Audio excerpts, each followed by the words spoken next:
everyone. Welcome to Reason with Science, where we explore the profound questions that shape our understanding of nature. In this episode, we dive into the physics of living systems with Chris Kempes, a professor at the Santa Fe Institute working at the fascinating intersection of physics and biology. Chris joins us to talk about some of the most profound questions about life, starting from fundamental definitions to exploring life's potential multiple origins, guided by the laws of physics. Join us as we explore the role of energy landscapes in prebiotic chemistry, the physical basis of microbial behaviors, scaling laws that govern life's metabolic patterns, and how collective behaviors emerge in multicellular organisms. Let's embark on a journey to rethink life's mysteries through the lens of physics.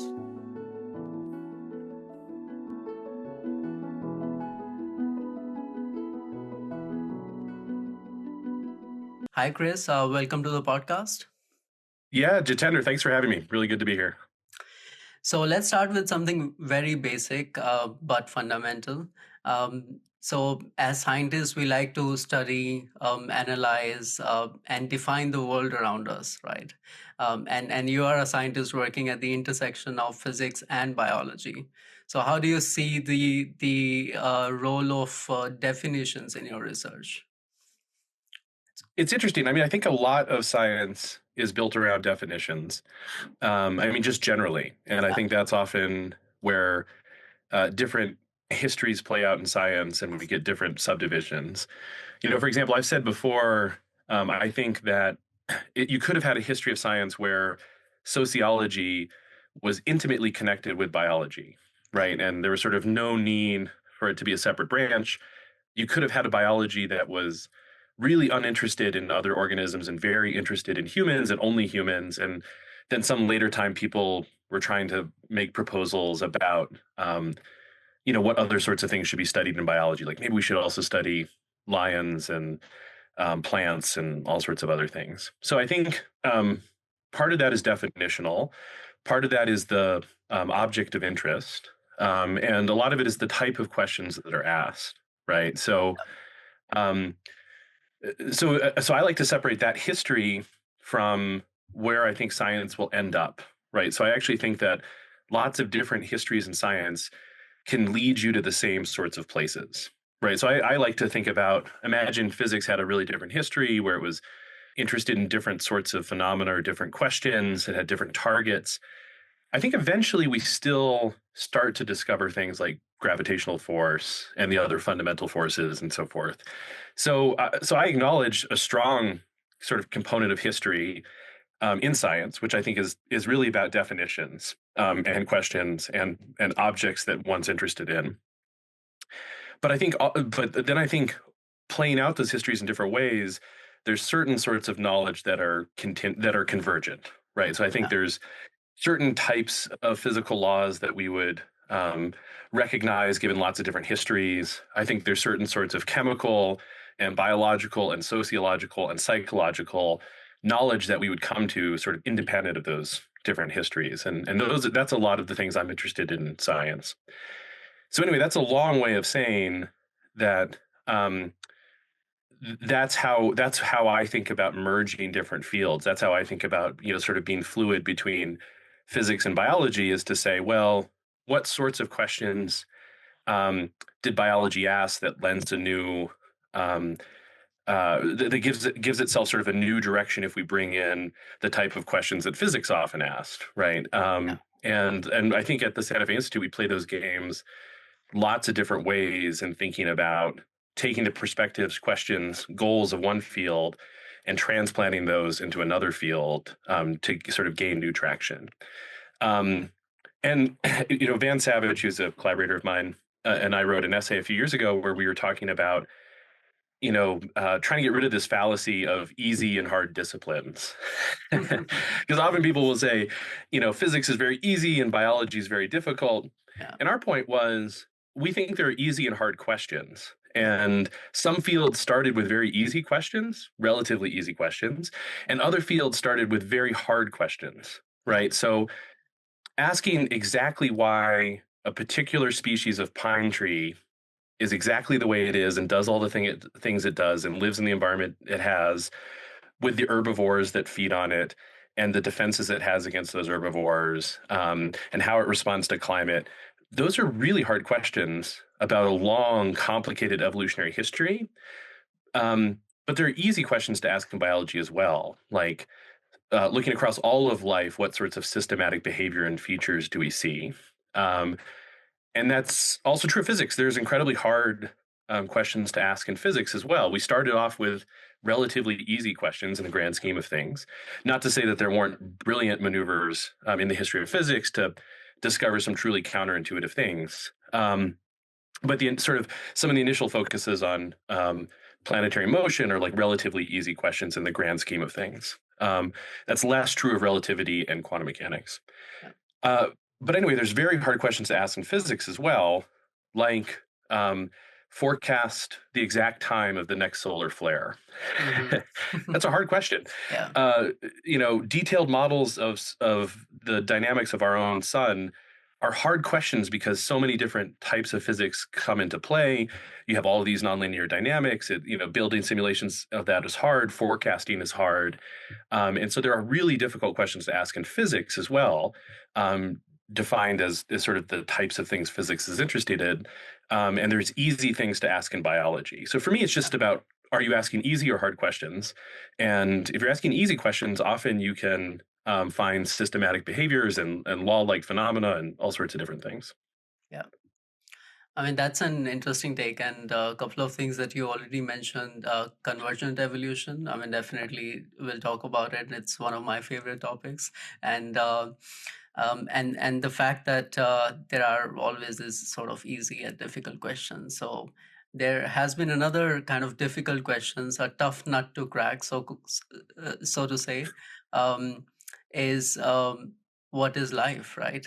Uh, so let me put you on spot and ask you, like, do you have a definition of life, or how do you look at in the sense, what are living systems, for example?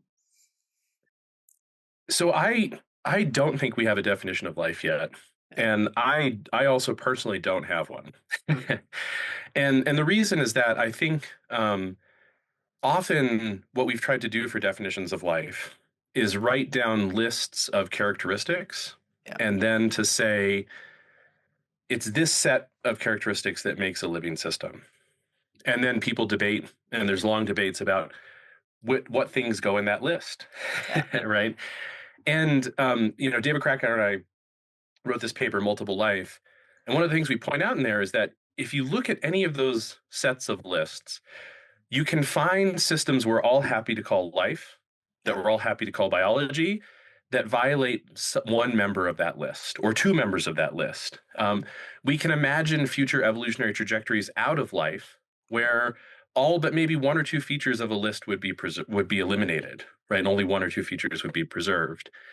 So that's a strange thing, right?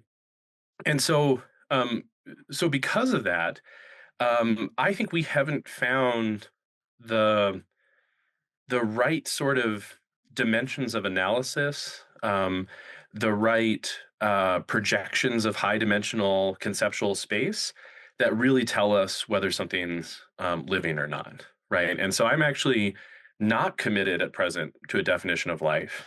I'm committed to certain ways of thinking about life that I think we're just at the beginning of, Yeah. and hopefully will give us new traction on what life actually is, how to look for it, how to think about it, and so forth, right? Yeah. So, one really interesting example, I mean, there's kind of a few interesting examples to bring up around definitionally what is life. Hmm. So many people have pointed out, and we talked about this in that paper, that if you look at the dynamics of language evolution, Yeah. just mathematically, it looks the same as the way you would compress many evolutionary dynamics, including those in biology. Um, and then there's also certain axiomatic ways that one could talk about life where it would follow many of the same axioms as biological systems. And so one should really, in some cases, talk about language as life, as an evolving system, one that just happens to live in a very complicated environment, that environment being human minds and human culture and a sociology of humans trying to communicate to each other and modifying this language and passing it on to the next generation. So, so that's sort of one interesting case where you could say, from certain perspectives, we should talk about language in the same way that we talk about life. We should almost think of it as a new form or a new origin of life. Yeah.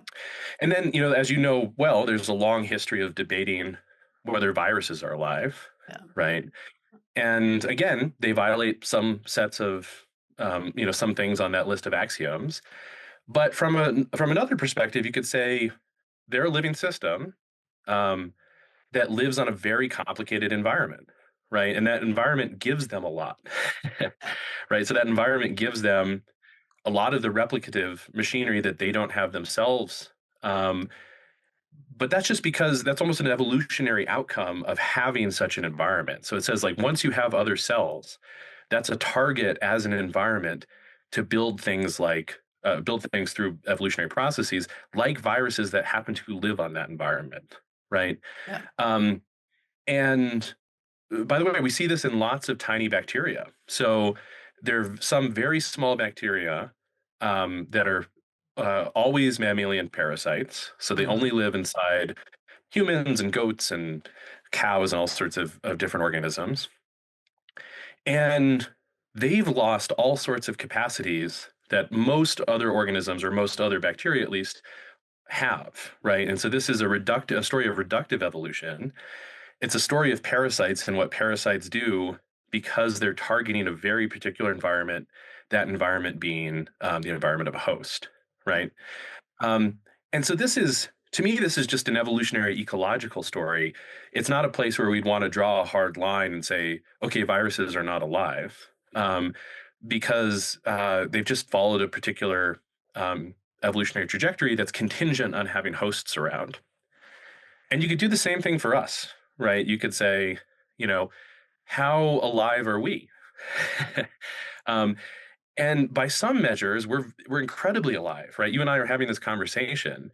Yeah. Um, we have all these intelligences. We know how to plan for the future. We build cities, and there's many capacities we have that other organisms don't have. But there are other dimensions in which we're much simpler than other organisms. So we're not autotrophs. We don't make our own energy directly from the environment. So we're not making our living by photosynthesis or by using chemical energy somewhere to make our metabolism. We eat things that do that, Yeah. right? So we're already reliant on another organism in an obligate way, right? I mean, in some mathematical frameworks, you would say we're a parasite for the autotrophs, right? So we eat things that are photosynthetic, or we eat things that are photosynthetic. Um, and in both cases, many of those organisms would like for us and other heterotrophs, things that eat other things, to not be around, because their life would be better, right? Um, and so, in some sense, you can write down a sort of parasite framework for what we're doing in terms of we're not directly making some of our own needs metabolically, and we're siphoning those off from other parts of the trophic system. So that's all to say, this thing gets very complicated very fast. Yeah. And I think we don't yet have the right um, high dimensional conception of life that we can project into measures that tell us exactly how much life something has.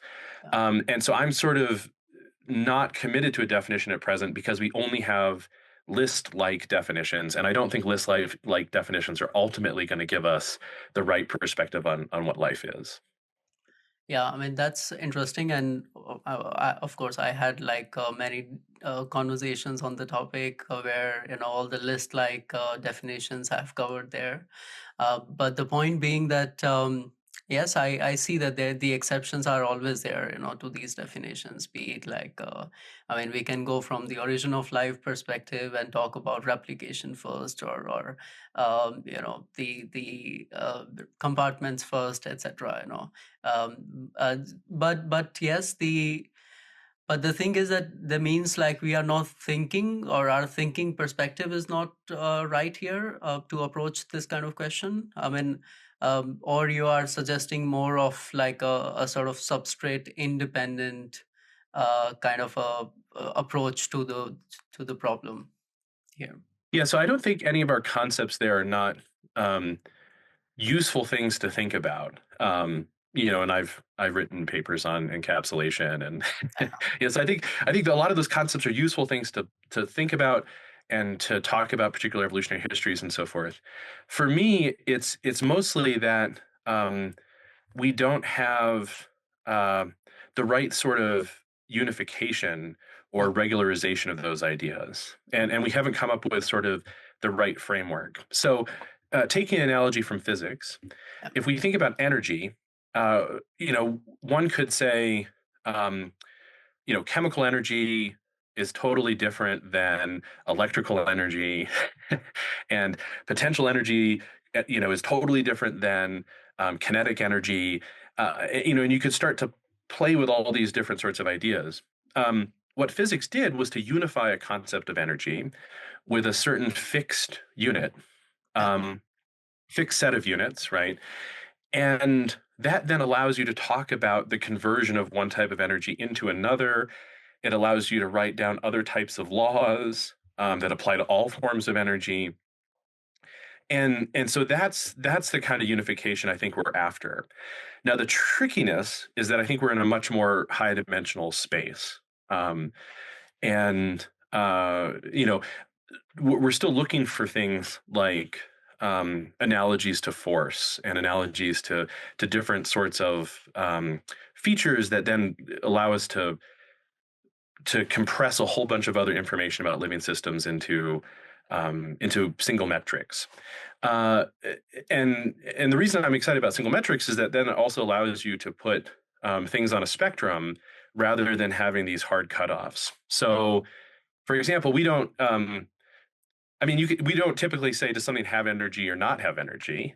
I mean, we can say, like, does it have zero energy? We ask, how much energy does something have, right? How much potential energy um, is in that boulder on a hill, yeah, right?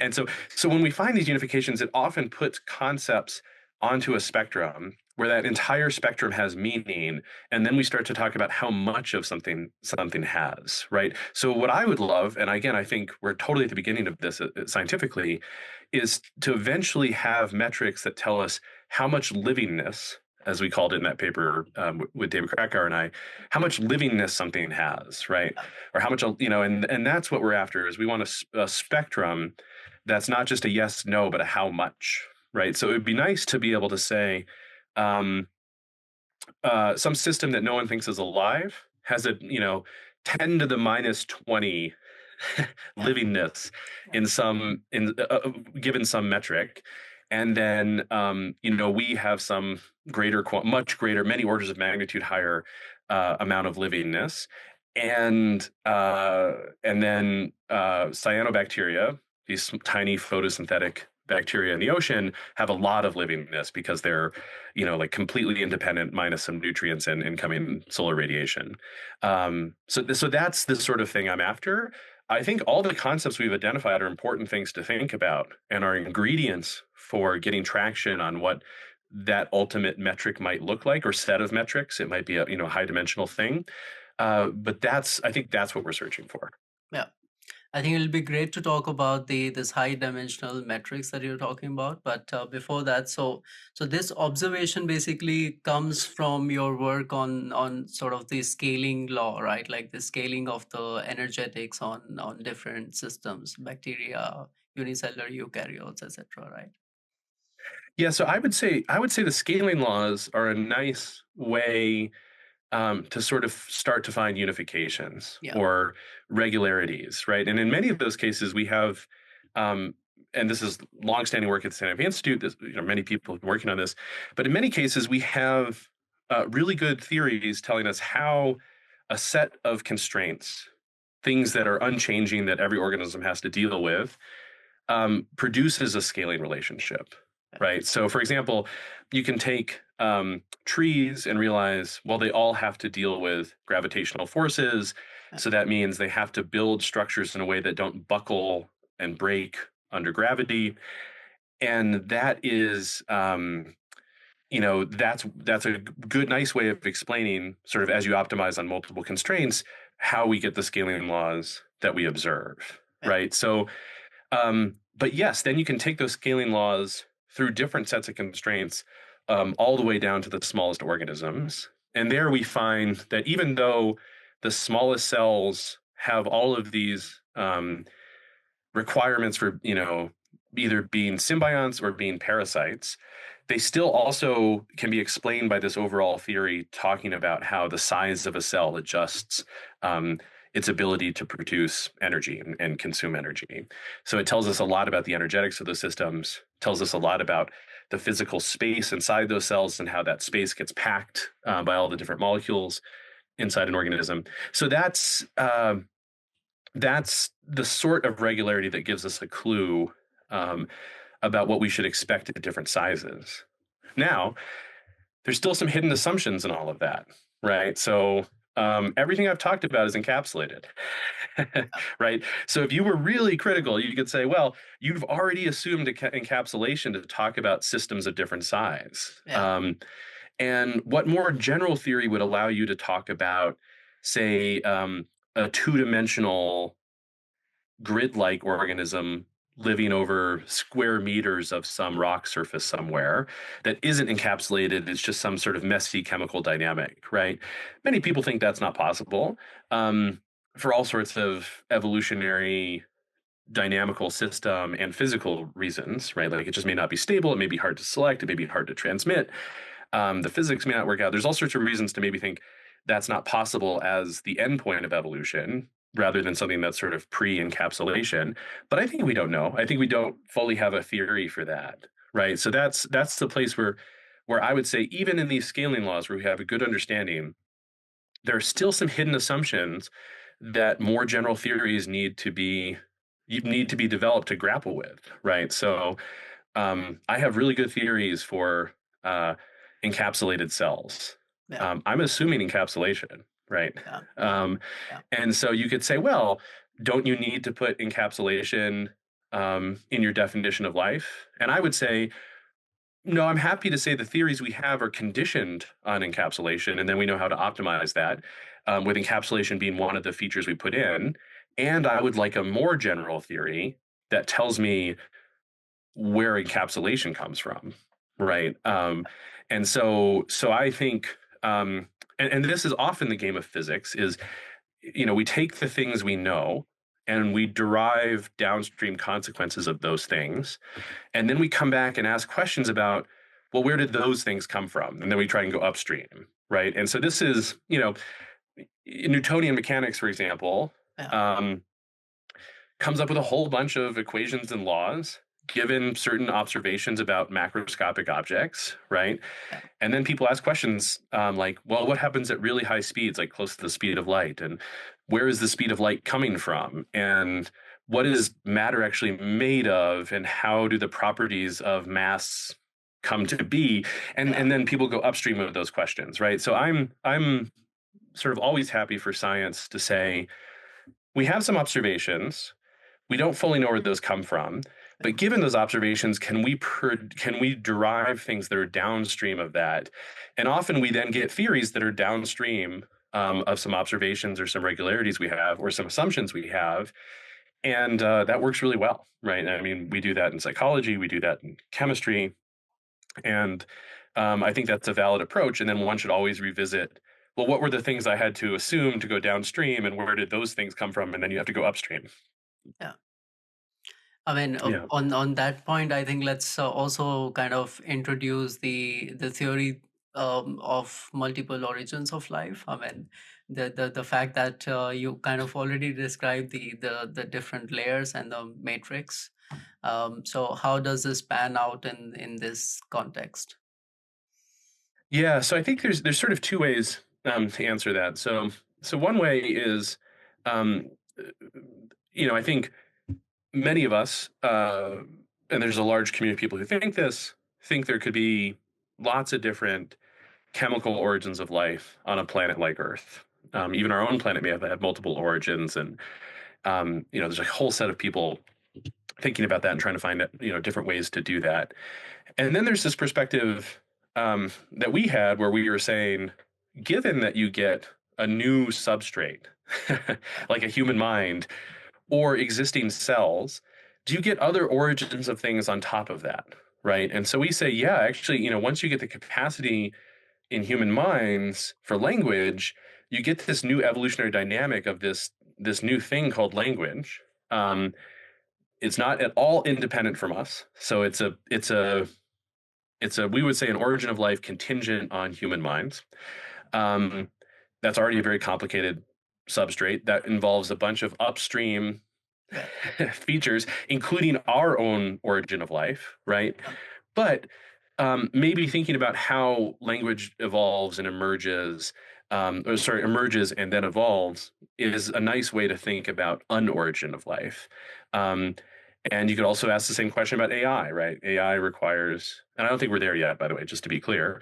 Um, but if we do start to have really advanced evolving AI systems, um, which, by the way, we should think about whether we actually want that or not. That's a whole separate ethical question.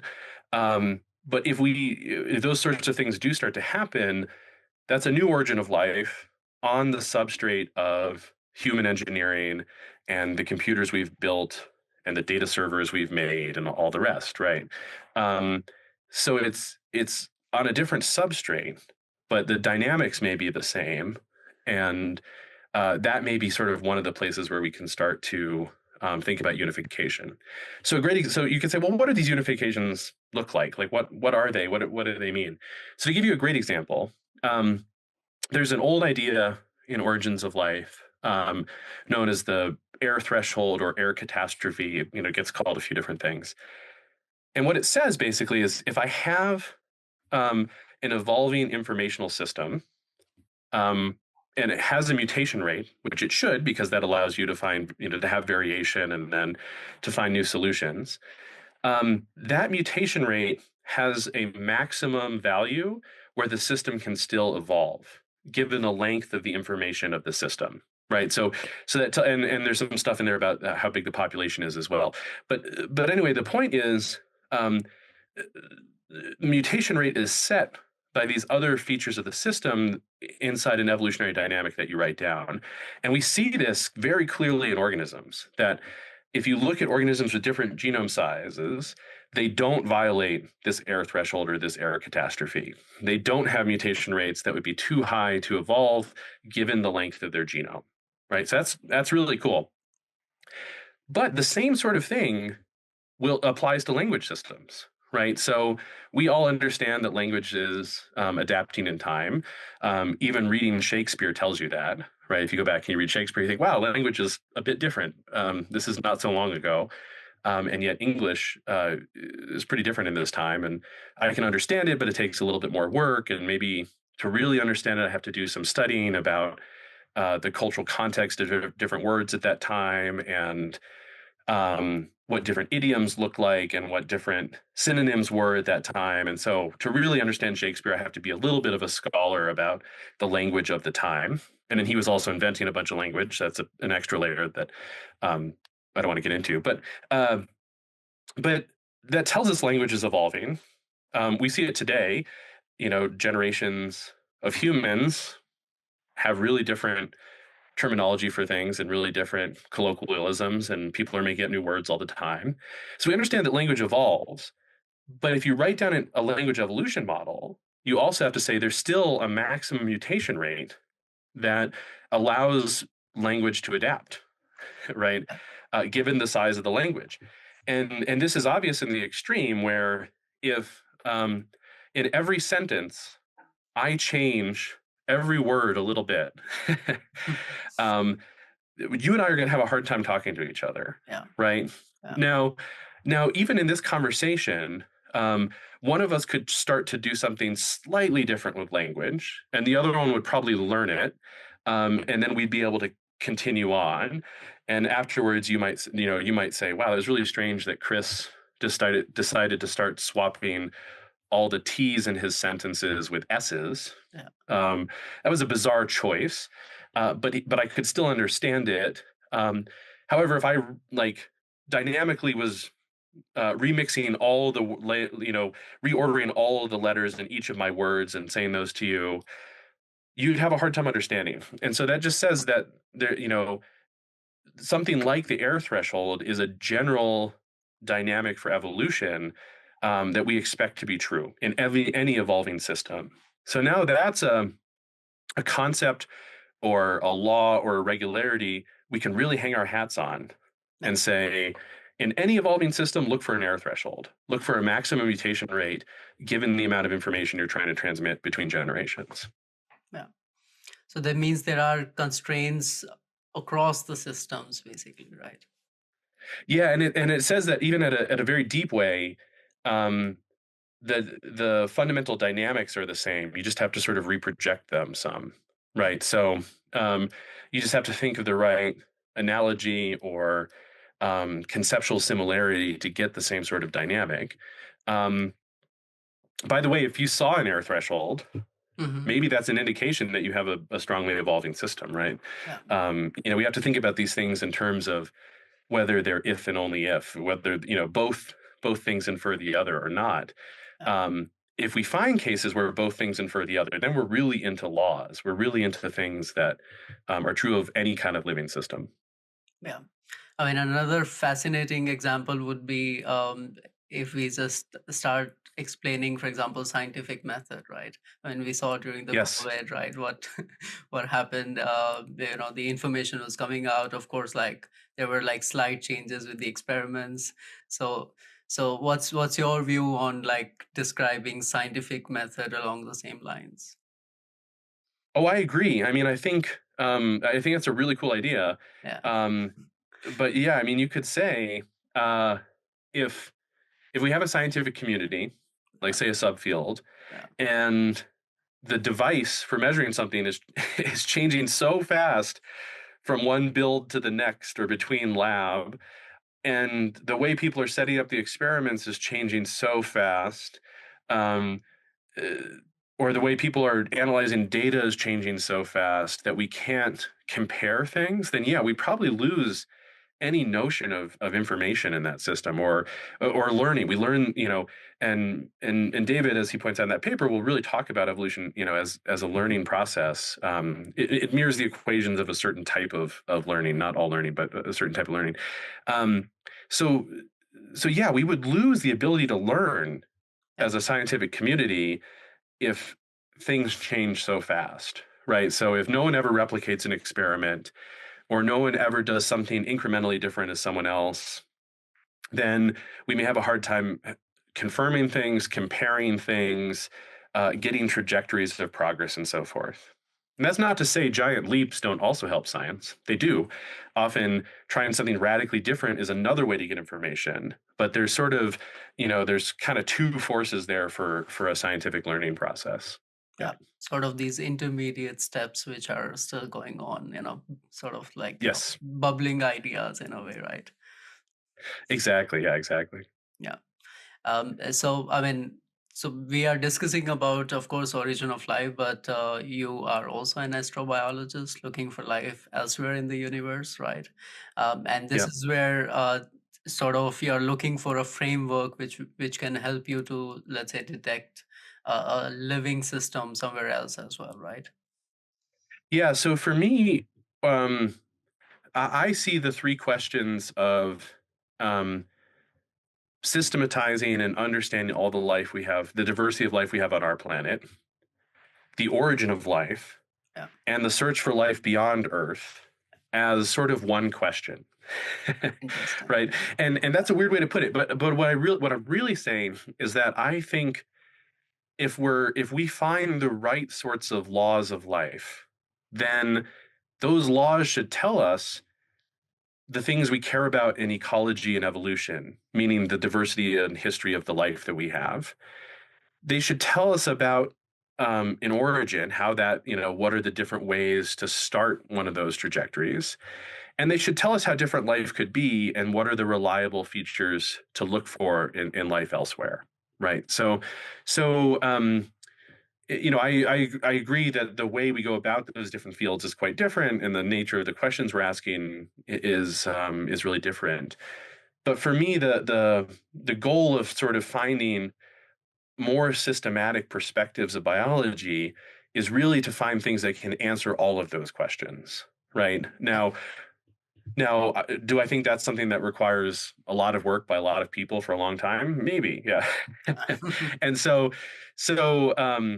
but that's just to say that that's why those are similar in my mind, and why I think going back and forth between these different perspectives is really useful, right? So, what does understanding um, sort of the regularities of the life we have on Earth tell us about astrobiology?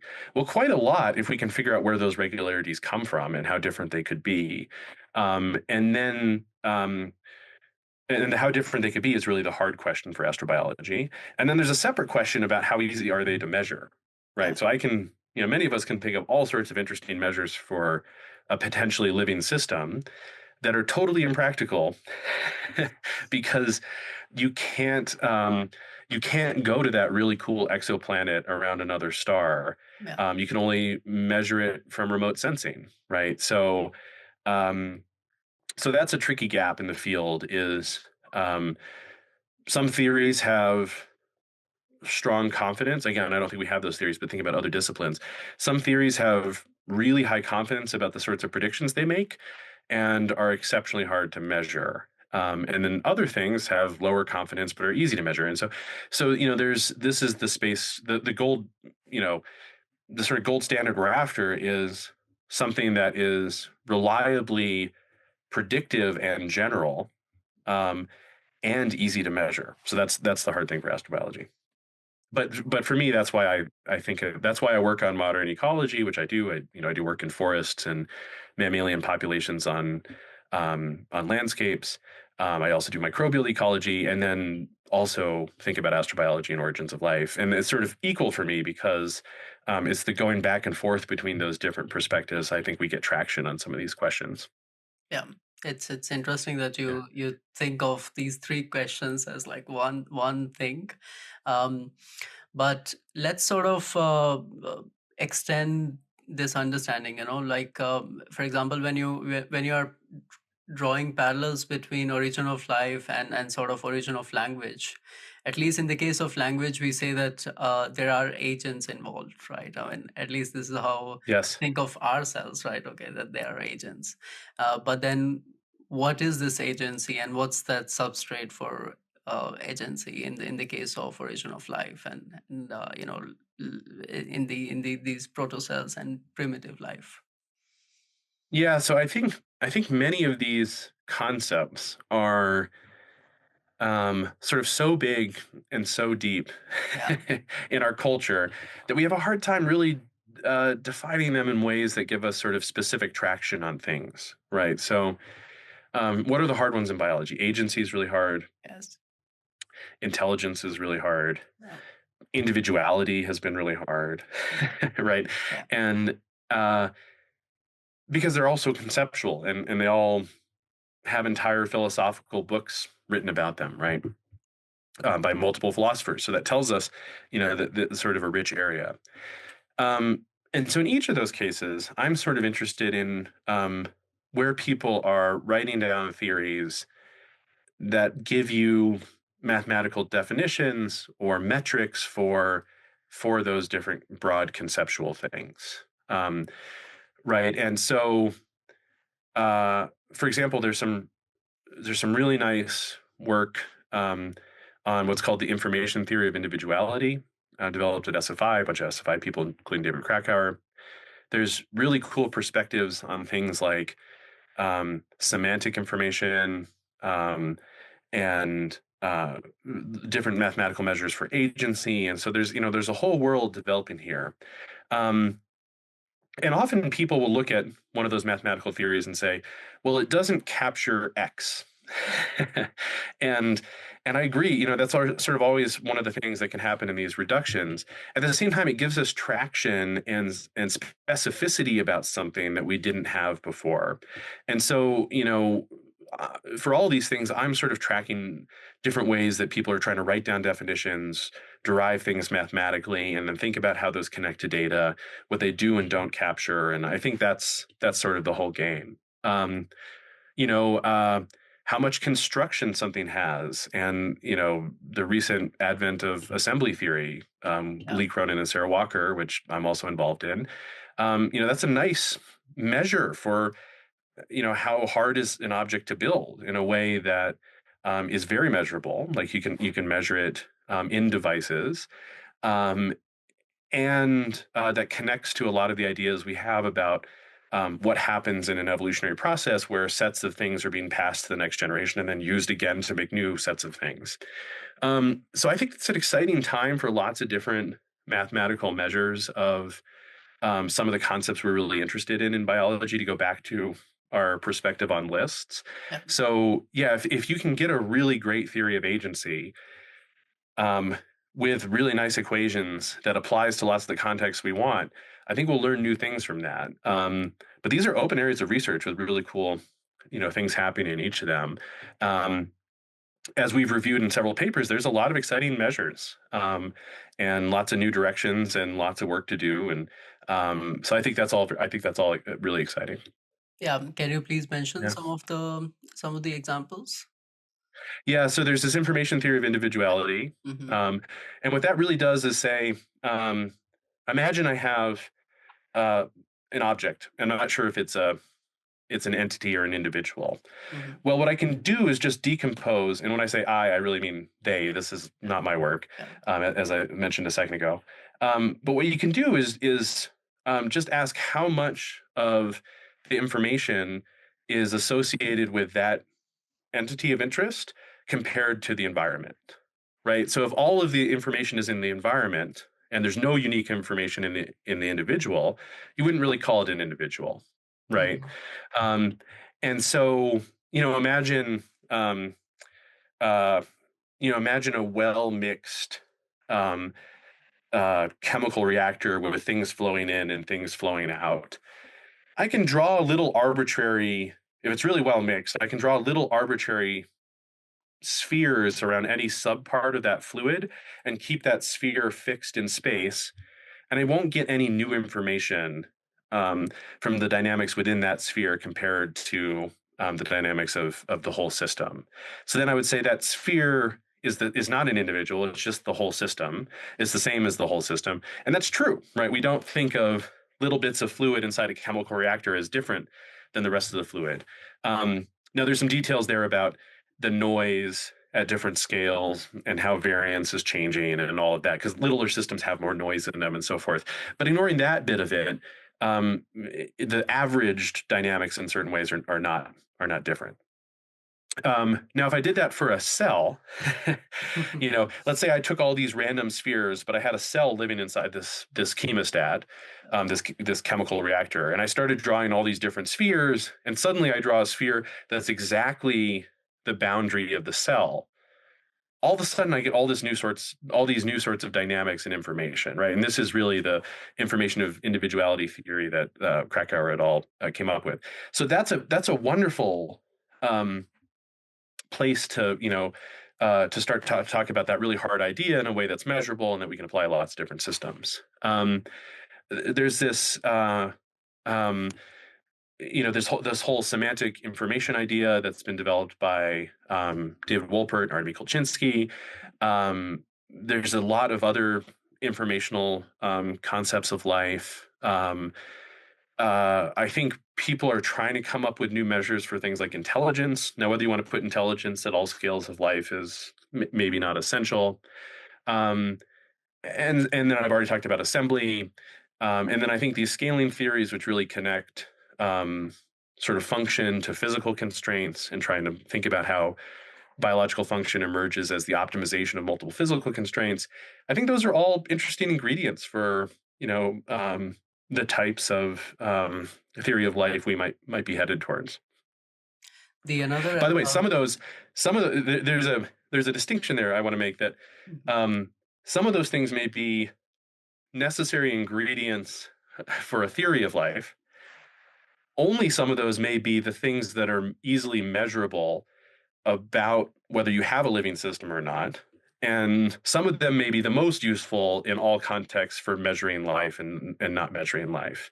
Right. So assembly theory, for example, is a really easy target for measurement. Um, and so if that's general enough, that's something that you can use to measure the potential for life in lots of different contexts, right?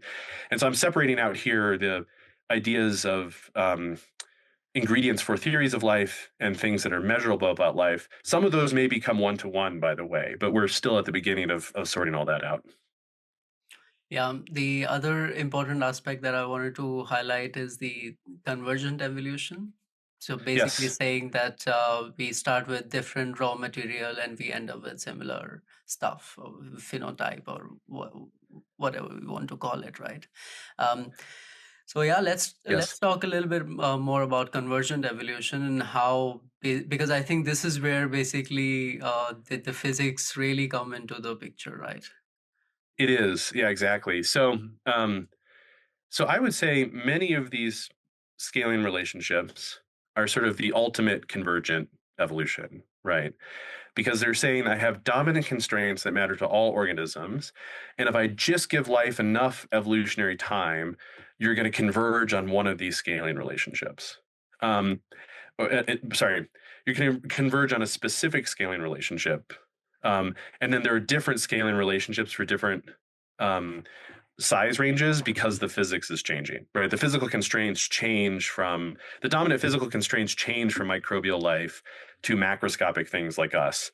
And so that's a shift in constraints that leads to different scaling laws across those constraints.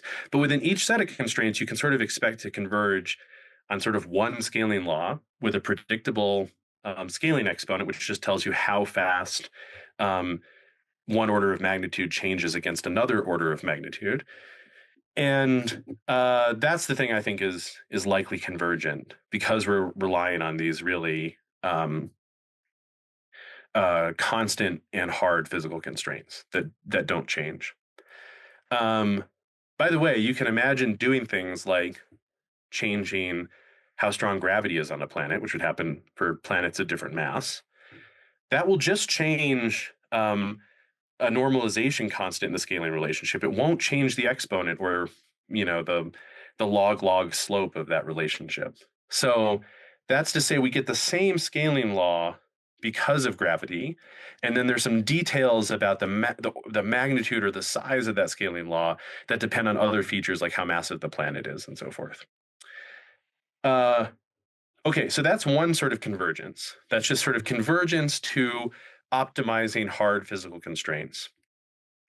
I think there are also these more abstract convergences, and that's the thing we talk about in this multiple life paper, where something like the air threshold is a convergent constraint that is just about evolutionary dynamics, adaptation, and information processing, right?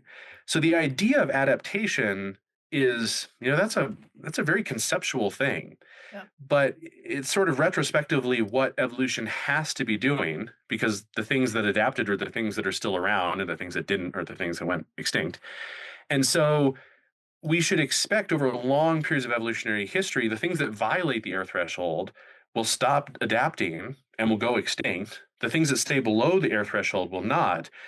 And so then we should expect things to evolve to the air threshold. And anytime something violates it, it just gets weeded out by evolution.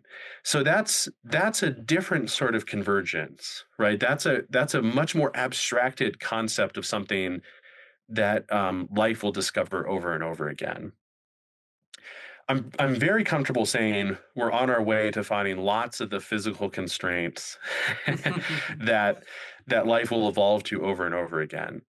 These more abstracted notions of evolution and convergence in that space, um, which may be the key to really deeply understanding life. Uh, we need more of those. There's a lot more to discover there, right? I think the air threshold is one of these things. But I don't think we have all of them, and I think we don't know what we don't know there, and that's a field in its infancy. Yeah.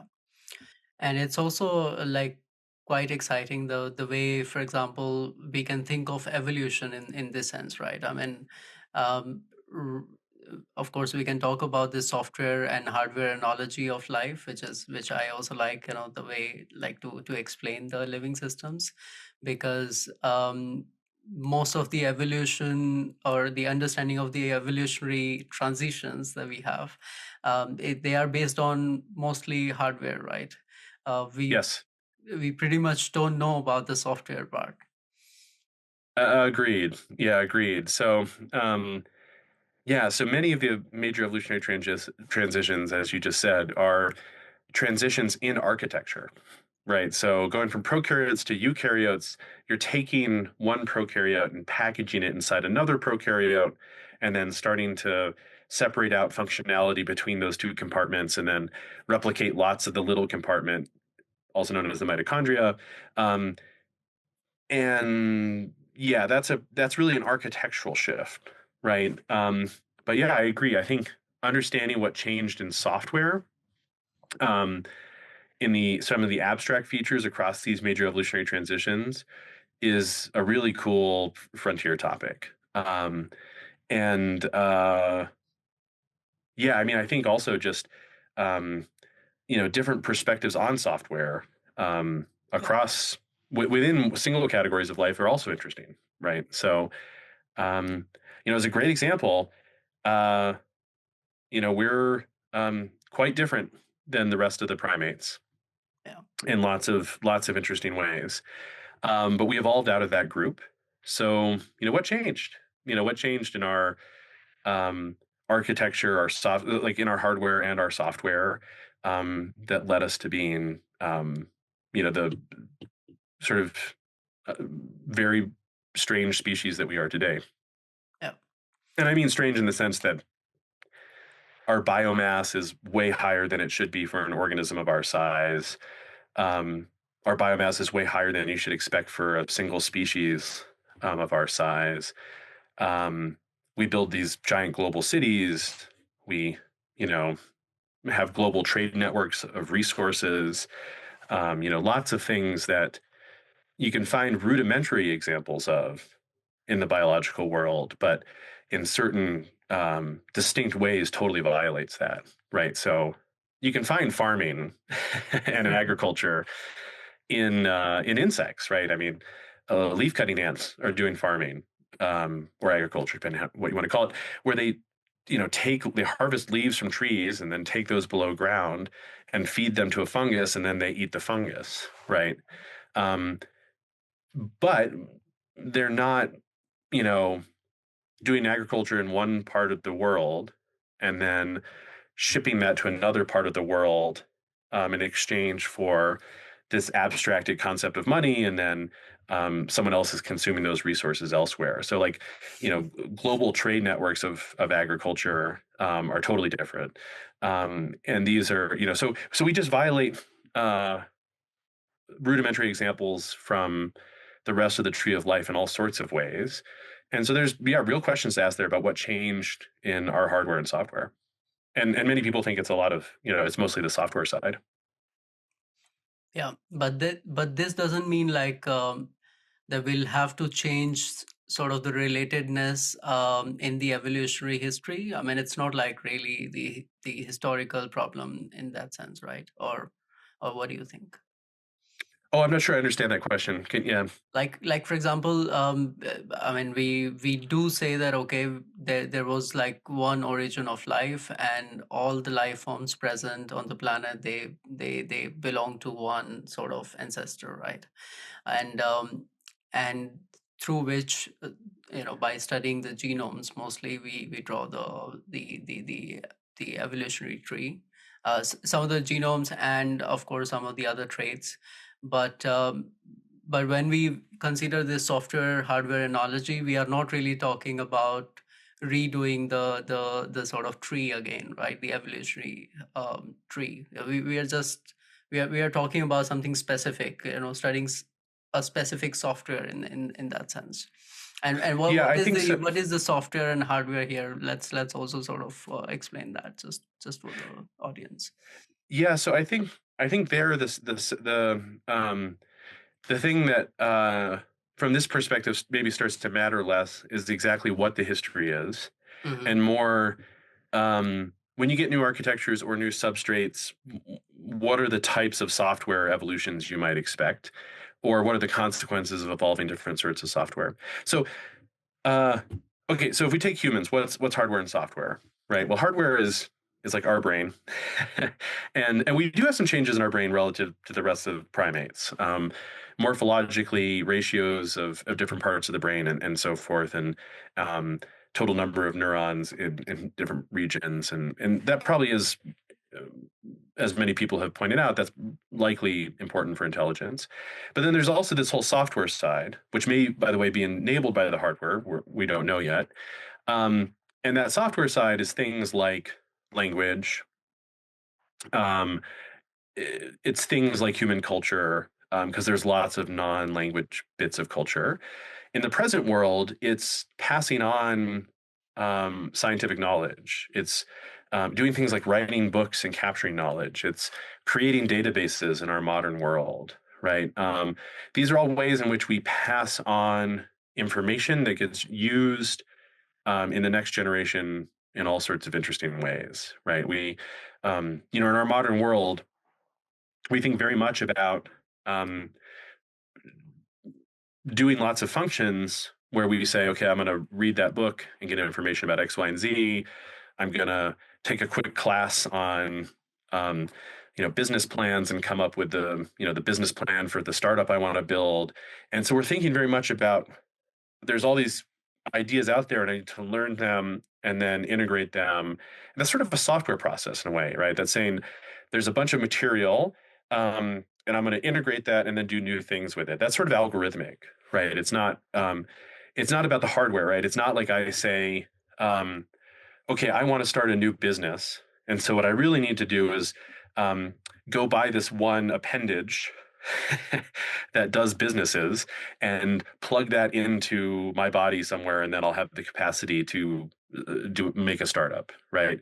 Um, it's I have the hardware I need, and I'm performing uh, I'm running processes on that to learn new things, to integrate things, to make guesses about the future, to plan, to do all this stuff. That's mostly algorithmic, right? That's in that sense not about recombining different pieces of hardware. By the way, in some systems, it may all be about hardware recombinations and putting things together. So I think that's what we mean by the software side of humanity is language, culture, knowledge, stored knowledge, data, all these sorts of things. And what about the in sort of proto cell sense, like if you want to understand the origin of life, if you want to just create life, I'll come to that point because I want to know your view on that part. But what do you think in that sense, how we can sort of use the software hardware analogy?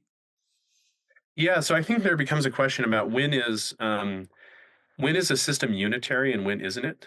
And what I mean by unitary is where um, there's two functions you're interested in, and they're one and the same in some system, right?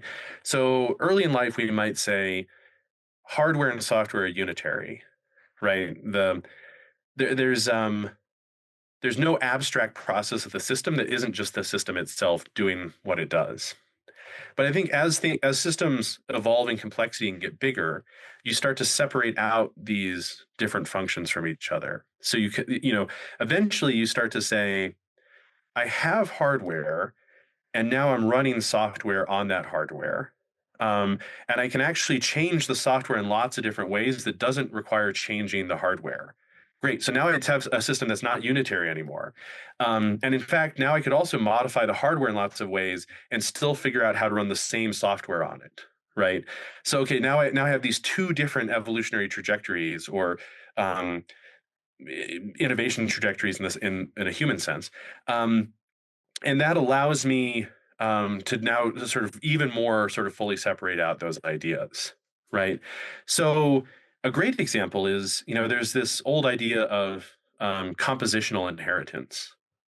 And so the idea there is I inherit my physiology, my metabolism, um, as just the fraction of my parents' physiology and metabolism that I get during a replication, right?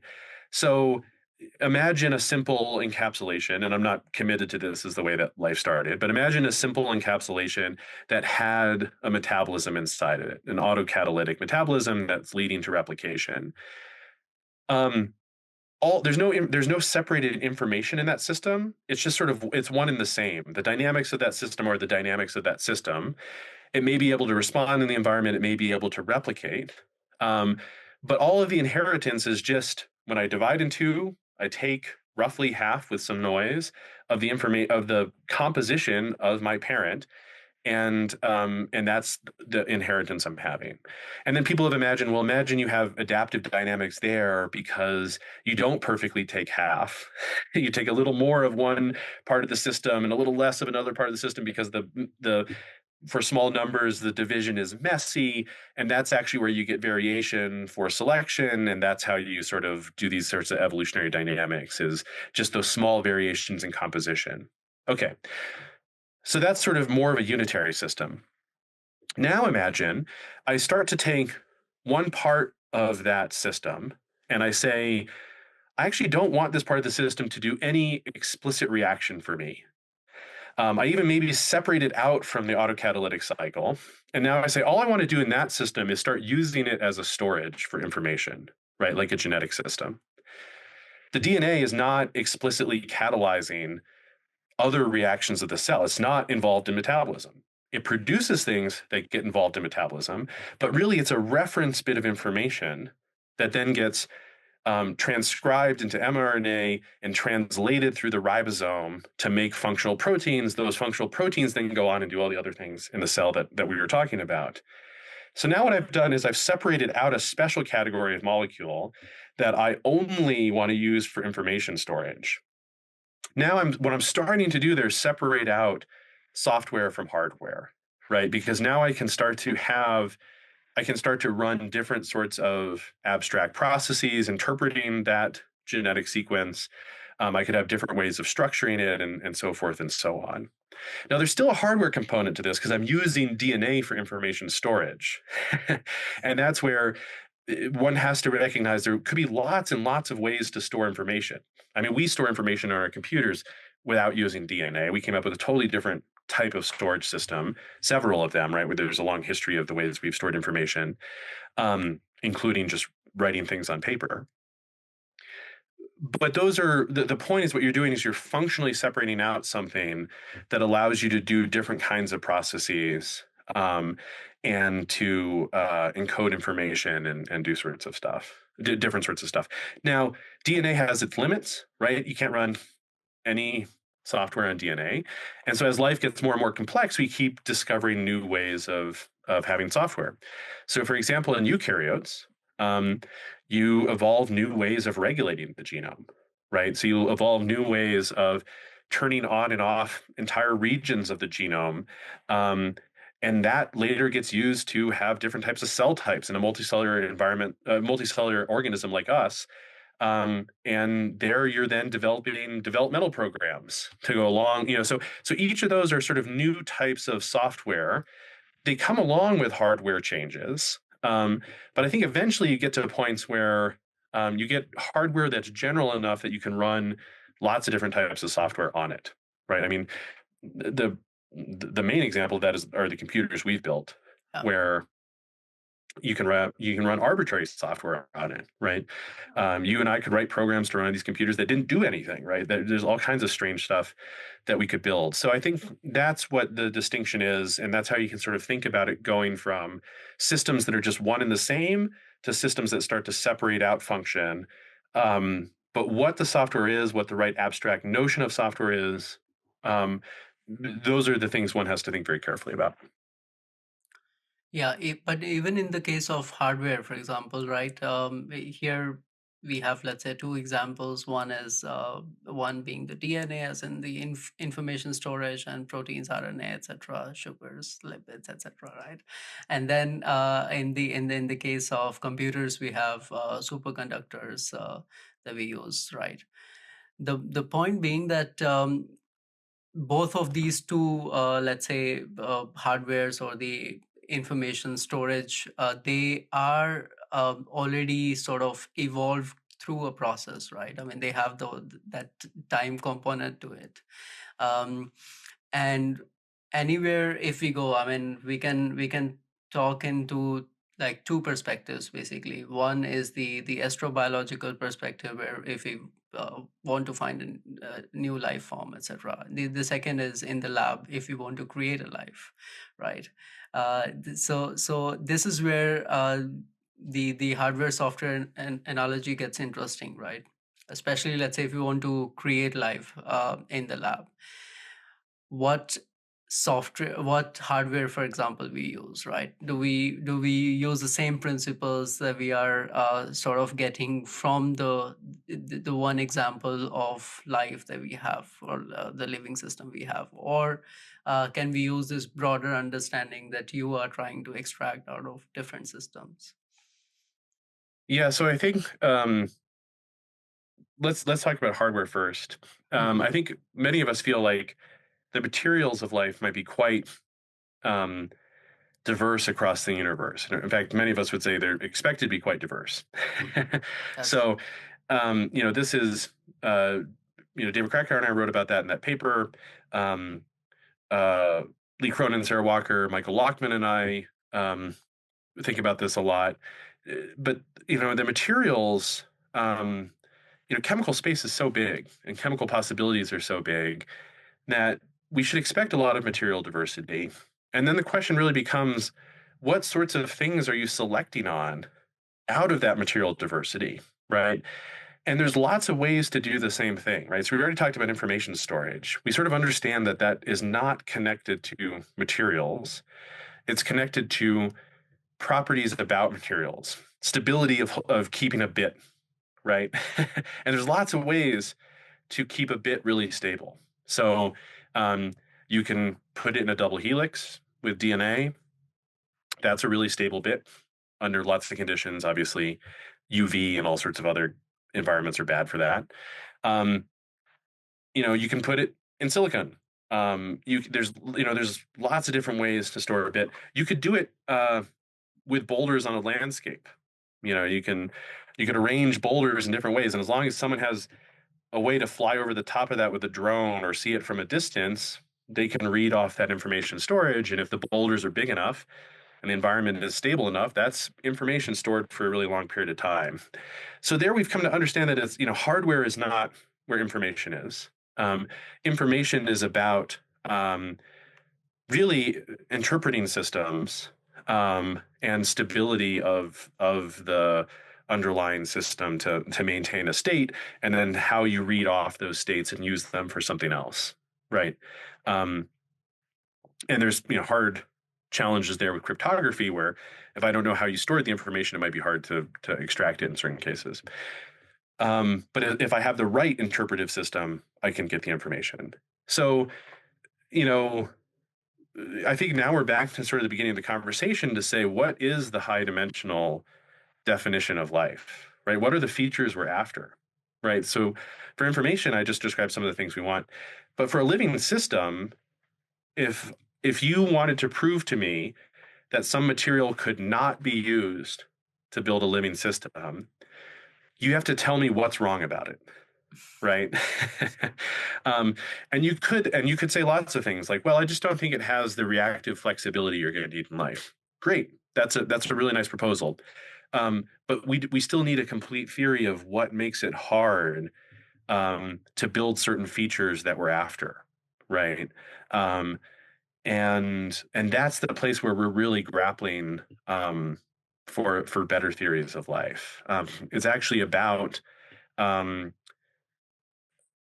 how do we rule in or rule out different hardwares, different materials, given the types of things we need those materials to do, where I'm not sure we know what all the types of things those materials are, right?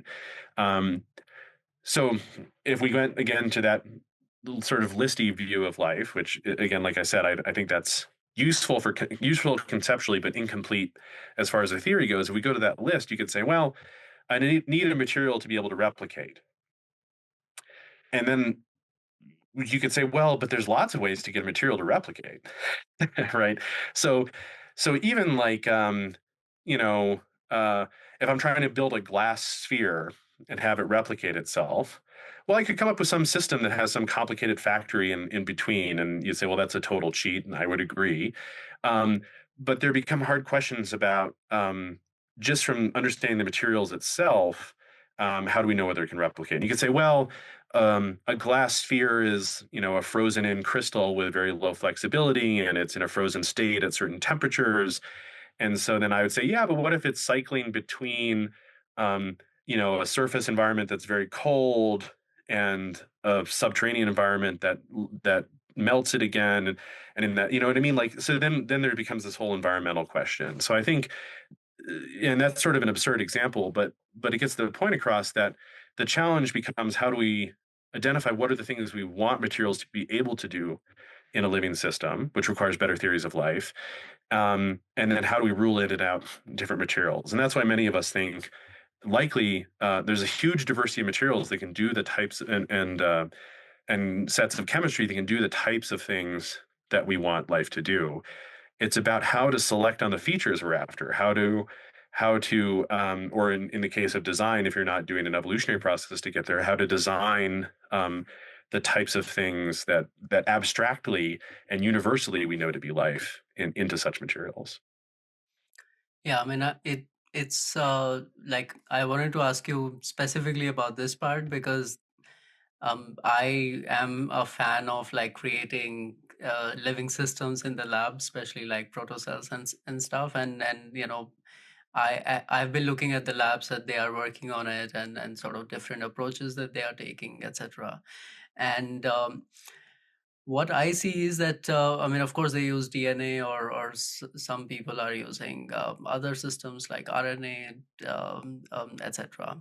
But the point being, because these systems still like they evolved through evolution, right? So there is this evolutionary element to it. So if we are taking examples of, for example, bacteria as the simplest life form, right?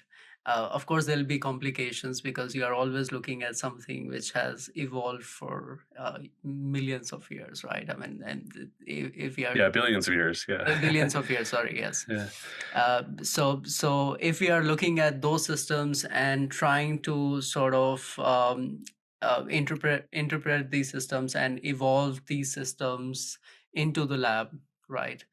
But that evolution part is difficult, right? How do you, what sort of substrate you can use at the beginning to even like create some sort of protocell which will give you certain features which we can define as like something living, right?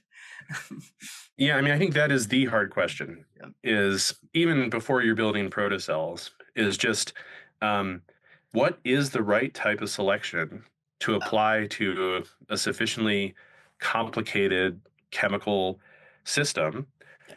to get interesting evolutionary trajectories, right? I think yeah, that's the hard question for bottom up um, synthetic biology. And what I mean by bottom up synthetic biology is um, you can imagine humans doing very careful design with a lot of engineering principles and building really cool cells that are fully synthetic.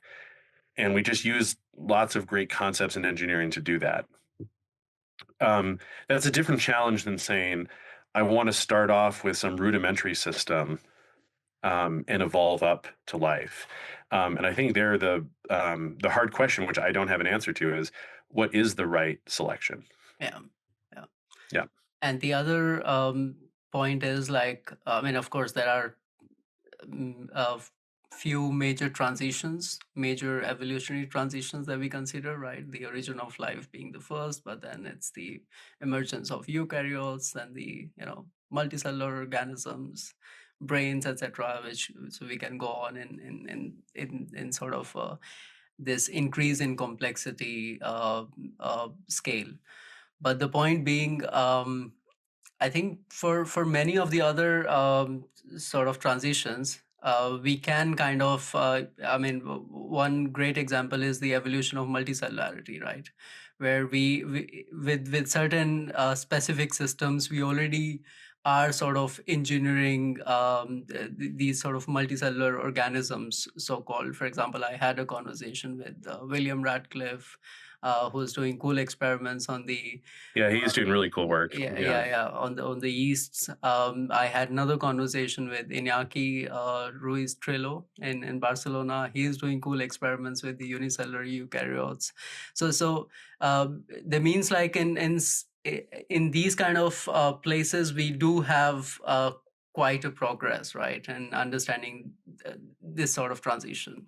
But then there are also places where we need like more to kind of understand how certain transitions happen, right? Yeah. So I think there's a few things to separate out there. Um, uh, at all these evolutionary transitions, people debate about whether the transition is fundamentally hard, Yeah. um, or whether um, you're just waiting for the right environment to select, Yeah. right? Yeah. so, so for example, snowflake yeast, which I think is an absolutely beautiful experiment, and just a really clever idea.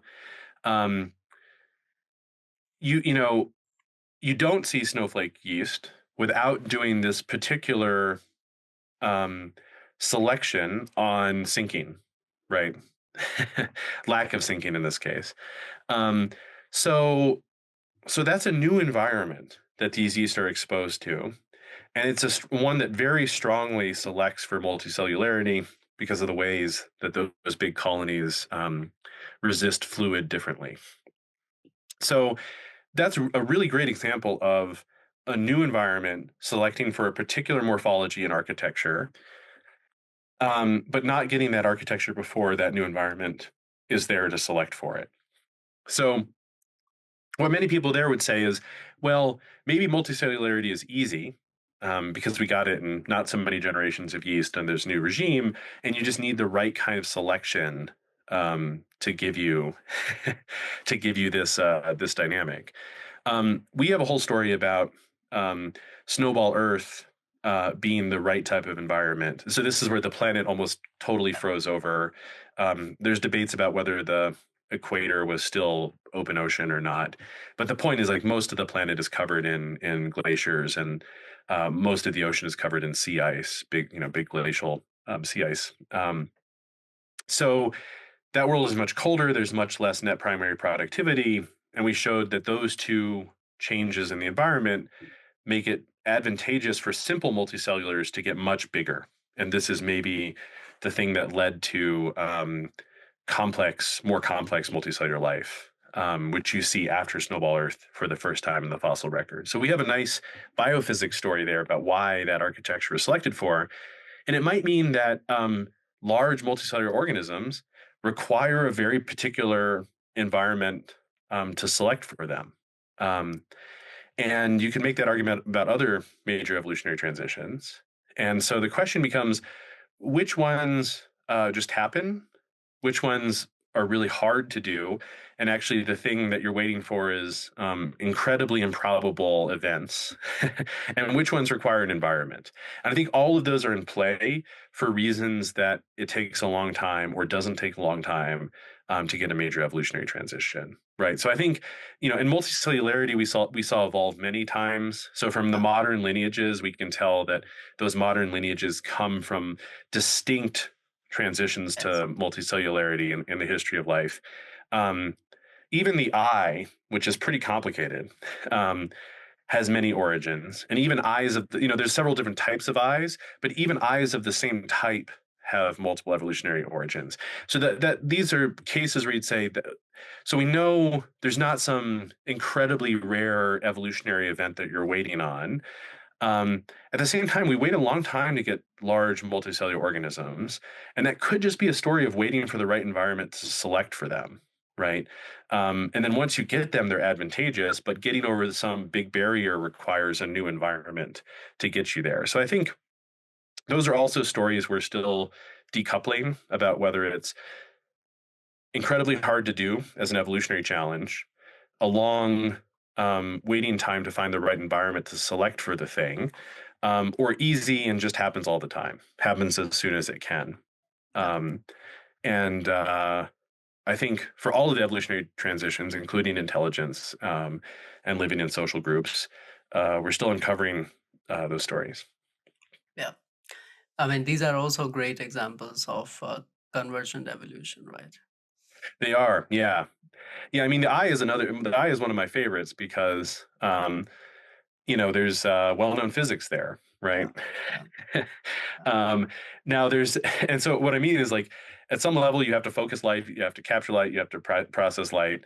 Um, and so there are physical constraints there, and so and then there's different ways to deal with that, right? Like a camera eye is one way, but that's a great place of you see it many times, so it's easy to do, and then the physics tells you ways to do it, and you see those a bunch of times, and so it's convergence based on physical constraints. Yeah, I mean, why I highlighted multicellularity explicitly, because this is where sort of also our engineering approaches, they are yielding something, right? Like in the sense, of Yes. course, there are multiple examples already, but then also when we had right set of selection pressure, we got to systems which are now lab made multicellular stuff, let's say. Um, Yes. and this is what sort of we want to reach in the future, at least, where we can use in this bottom up sense, right? Like we can use a particular selection on the chemical entities that they will have, and we can get some sort of protocells or something, right? Agreed. And the only bit of caution I'd throw out there is I do think that later evolutionary transitions get easier and easier. Uh-huh. Um, Mm-hmm. and the reason is because the parts are getting more complicated. And Mm-hmm. so there's more flexibility, there's more software in those parts. And so, um, as an example, you know, um, once we have all of these different machines with similar protocols like we have in our modern computational world, it's just really easy to network things and build bigger networks and unique networks. And you and I could go off and today order a bunch of Arduinos and build a little networked Arduino system, do any number of really hard tasks that wouldn't cost very much in the grand scheme of things and would be relatively easy to put together and build and design and write software for, right? And that's because we have complicated, flexible parts. So the multicellular transition, for example, you're combining eukaryotes. And many people think that matters, Yeah. right? So eukaryotes are they have ways to regulate the mitochondria inside of them. Um, and they have ways to deal with multiple copies of genomes because there's many copies of the mitochondrial genome, and then there's a nuclear genome as well. And so they've developed new signaling, regulation, coordination capabilities within the cell. And then those get deployed to start putting different cells together and building differentiated tissues and coordinating many more types of cells and used together in a whole body, right? So I think it's easier and easier to induce an evolutionary transition when the parts get more complicated. So my own take is every evolutionary transition is like easier than the last one. And so that asks hard questions for us about how hard it will be to find the right selective pressure, the right system to get a new origin of life, or to get a prokaryote to eukaryote transition, which people are trying to induce in the lab. And so multicellularity, again, it's a beautiful example. I love that work. It may be a relatively easy evolutionary transition compared to earlier ones, because the parts are getting more complicated and have more flexibilities and more abilities. I mean, I think Will would agree, but he might not be happy about that, right? Like saying calling his work easy. I mean, he'll be like, no, I Well, have. I said relatively Yeah, easy, yeah, yeah. Yeah, and I think again I separate the how clever it is to think up the idea, which may be hard, and thinking of the idea is exceptionally clever and wonderful. From the how doable is it from an evolutionary perspective? So the fact that um, the fact that it can be done in a small number of generations, Yeah, you know, I mean, the fact that it can be done in a human lifetime tells exactly. you that there's something easy in the evolutionary perspective. Um, or there's one very particular constraint that makes that easy. But I think, again, relatively easy because we don't see yeast all the time going to snowflakes in nature. Um, but yeah, I think it's just the fact that it was doable, exceptionally clever idea to think up, but the fact that it's doable tells you that there's the machinery there to for an easy transition. Yeah.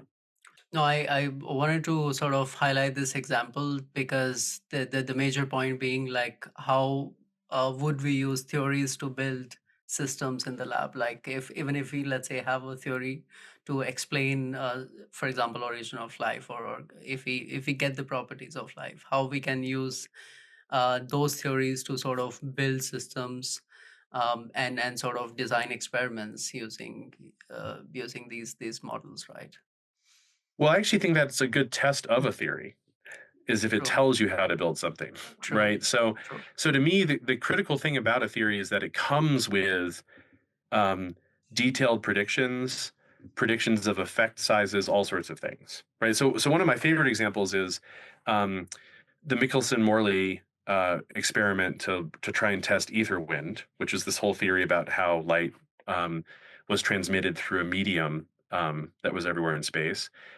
Uh, the idea was you should be able to see differences in the speed of light depending on what time of day it was, because the Earth is spinning differently through the medium, which had a direction.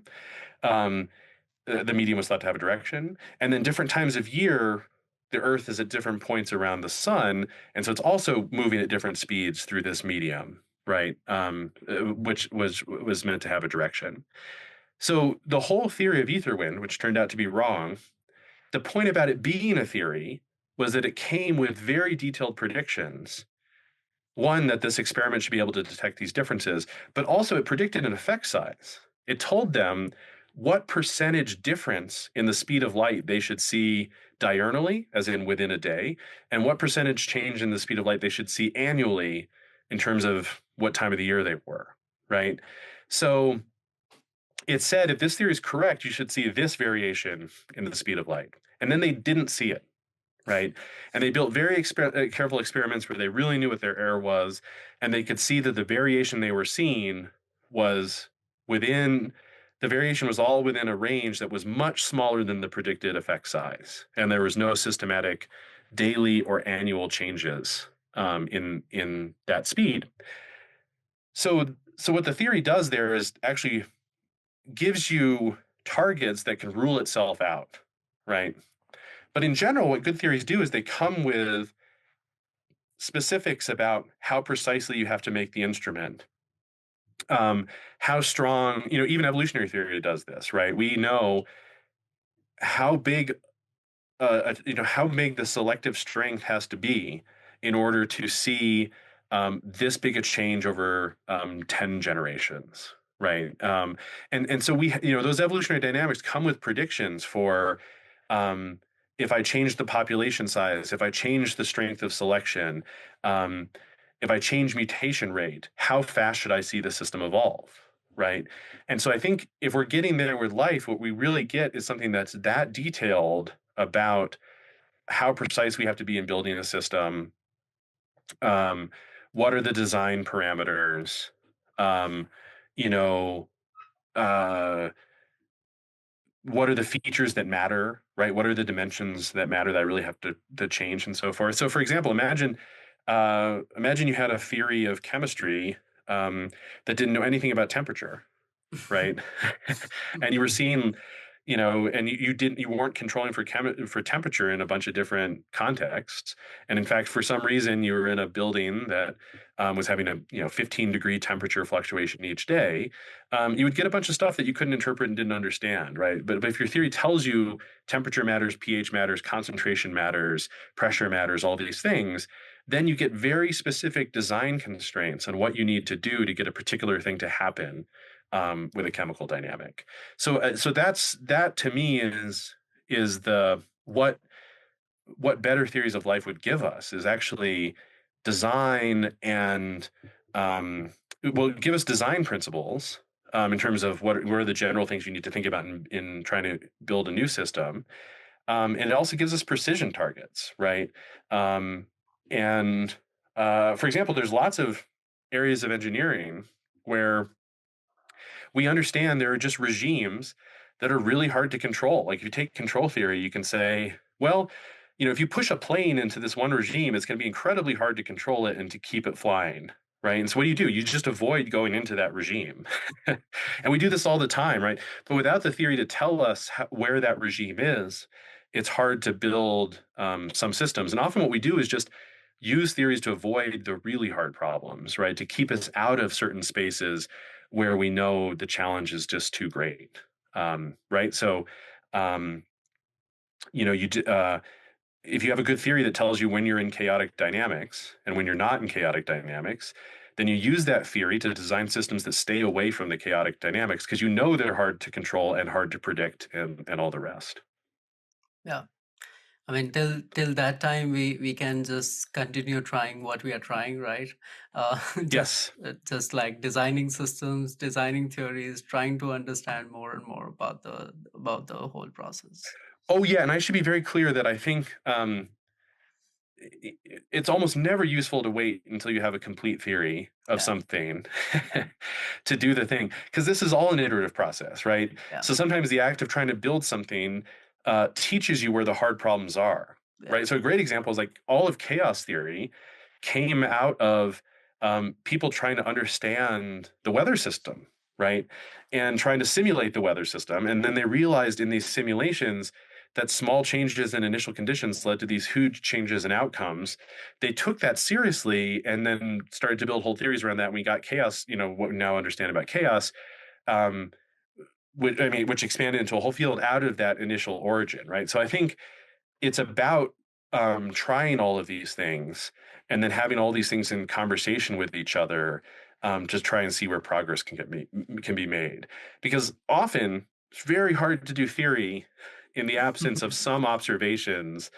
My reading of the history, just to talk about Michelson and Morley again, is you know uh, Einstein did these amazing thought experiments, but that work also came after definitive disproof of the leading theory, right? And yeah, so that's information that maybe inspires or gives you confidence to do something else because you've just seen these results that prove a certain way of thinking about the world isn't correct. So I think it's all an iterative process. I'm all for a back and forth between theory and empiricism and engineering, like trying to build the things and then seeing what's hard and what works and what doesn't work. And sometimes you get surprises in one dimension or the other. Sometimes theory comes with a surprising prediction you can test. Sometimes someone happens to build something that works, and then you have to ask, why is it working? And you learn new things from that help you build new theories. So I think there are cases where you want to wait until you have a complete theory, and that's cases where the outcome is exceptionally dangerous. yeah. That's a precautionary principle. We as a human civilization don't seem to live much by the precautionary principle. Uh, you know, there's a few cases where we've decided not to do something or to think about what we needed to know first before even trying. Um, but mostly we sort of are reactive to the things that we've built and the consequences they have in the world. Um, you can imagine us having different cultural norms about being much more precautionary. Uh, but barring that, in our current mode of scientific inquiry, it does seem that we learn a lot from this back and forth uh, process. And then there might be cases where people say, no, that's such a dangerous idea. We actually need a complete theory of that before you even try and build something. That's a real question for us to ask ourselves. It hasn't been our history so far. Um, and doesn't seem to be our current trajectory with a whole bunch of hard questions. Yeah. I mean, overall, what I can say is talking to people like you, that there are these are exciting times. You know, a lot of people, they are really sort of working on on this problem, and trying to figure out like how we can actually solve it. And I think the my feeling is that probably we'll be able to create like a sort of system which we can call life in the lab probably first, then maybe just finding it somewhere else in the universe. That's what my feeling is. We'll see. Yeah, I mean, it's interesting. I know some cases in my own work where um, the search space is big enough Yeah. that if I didn't have good guiding theory, I would have never been able to find the solution, right? Mm-hmm. Mm-hmm. And even just in cases where I was trying to, design code, some simulation to do something, if there were certain kind of ideas I didn't know in mathematics or in that I would have endlessly searched for a solution, but because I had guiding theory, I could narrow the search space and find an answer. So I think for life, there's an open question there about how much theory we need to narrow the search space. And I really do mean that's an open question. I'm just pointing to the fact that sometimes, and again, sometimes you bootstrap there, right? It's hard, you can't do it. You use what you've learned to build new theory. That theory narrows the search space. It's still hard, but you learn what you have there to narrow to build new theory and narrow the search space again. And maybe it's that iteration that gets us somewhere. Um, but sometimes big search spaces without theory are just really hard to navigate. Yeah. Sure. Yeah. So this has been great. Thank you for Yeah. Thanks so doing this. much, I mean, Jitendra. it's I think the book length material. I don't know if you're already planning to write a book or not, but maybe you should. But yeah, this has been great. Thank you. Yeah. Thank you so much for your time, Yeah. and good luck with the next conversation. Yeah. Good luck with your work, and looking forward to all the nice theories. Thank you. Take care. Bye. Bye.